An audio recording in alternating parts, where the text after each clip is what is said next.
the best camera I've ever had.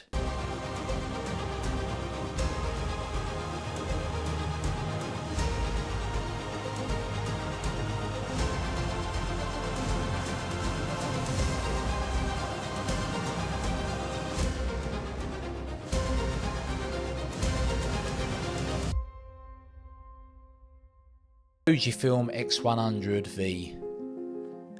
This is my workhorse, which probably sounds weird to some people, because most people's workhorses, they say, is like an 85mm 70-200. Mine used to be that, you know, before I stripped back and went to Fujifilm. But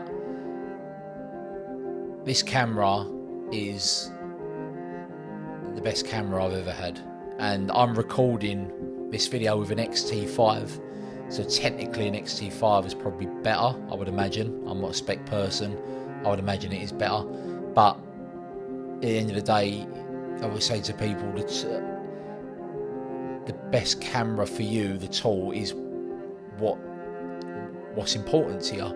And for me, especially for a wedding, the most important thing is size, weight, and how quiet. So,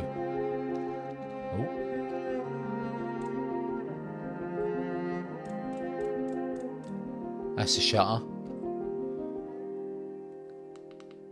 don't even know if you can even pick that up in the mic, but as you can see, it is so tiny, it's literally weighs nothing.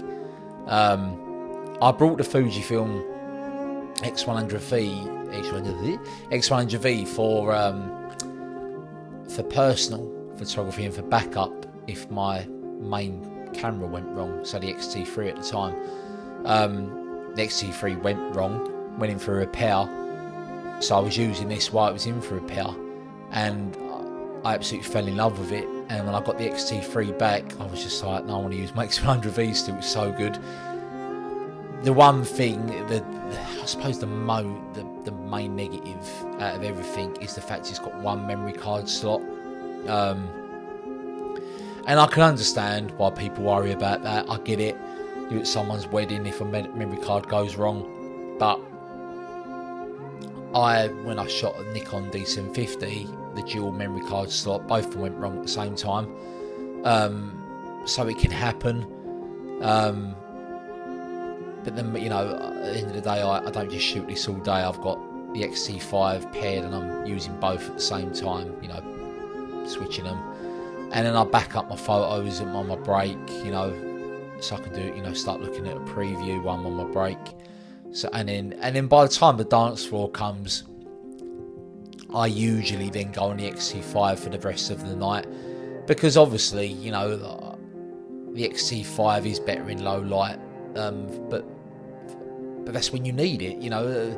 You're not in dark, rare, but most of a wedding day you're not in, you know, you're not in a dark dance floor. You know, you're outside, or you got good window light. So the X100V is absolutely fine. It can work with that.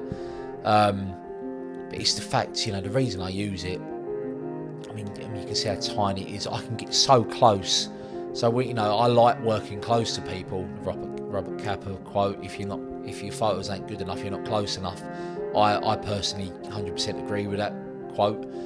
I want to be right in. So I'm the camera. I'm recording on a 35mm. It's about a metre away from me. That's how close I want to be. So you're the person on your wedding day, the bride or the groom, and I want to be literally people watching, raise, and I can get so close with it, and then I can walk away. So that's how I like to work. You know, I want to observe, I want to be close, and that helps me so much more achieve my goal.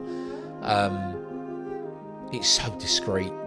People literally, when I use that, and the X-T5 is small, you know, Fujifilm cameras are small,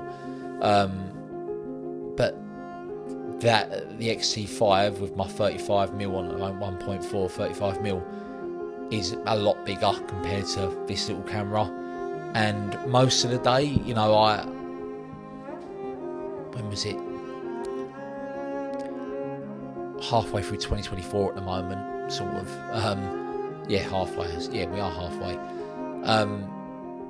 I started this year with, you know, more. I want 95% of my photos to be through this now, you know, and I just want to, like, so through bridal prep, instead of keep worrying about what lens you're using, just walk around with that, you know, and then I can get really close, I can back up, close, back up. And it's so enjoyable when you've got a fixed 35mm lens, you know. To me, it's so much more enjoyable compared to like using an 85mm. There's time and place for the 85mm, but you know, this classic documentary style, you know, 24 or 30, 24mm, 28mm, 35mm. This is a 35mm. You can put the converter on and change it to a 28mm, I think it is, or might be 23mm, 28. I'm not too sure, but 35mm to me is still wide. And your things you can get on this camera, I wouldn't be able to get with any other camera. So yeah, Fujifilm X100V. I will get the VI eventually. It's like £500 more than the X100V. From what I've seen in the reviews, it's amazing, but this is still amazing. I don't need to worry about it yet. Like I always say, it's equipment to me in terms of the spec quality. The spec details is my least important thing. As long as you know the camera is good enough to be able to, you know, to be used as a professional wedding camera. The most important thing is all like the things like I say, the size, the weight. If you enjoy it, you've got to enjoy it. You know, if you don't enjoy it, you're not going to want to pick it up. If you don't want to pick it up, you can tell that in your photos you're not enjoying yourself. So this camera, you just have such a good time with it. And then obviously personal camera. I use this as my everyday personal camera, my family camera. I don't use this at a wedding, but with my family, I've just got it like that all day. So I can hold my little girl's hand, I can walk my dogs on their lead, and I can just go like that, pick it up, I'm still doing stuff, bang, bang, bang, bang. I probably look like right tit at the moment. But yeah, you can see what I mean. I mean, it's ridiculously small weight-wise, nothing of it. So, amazing camera. Give it a go.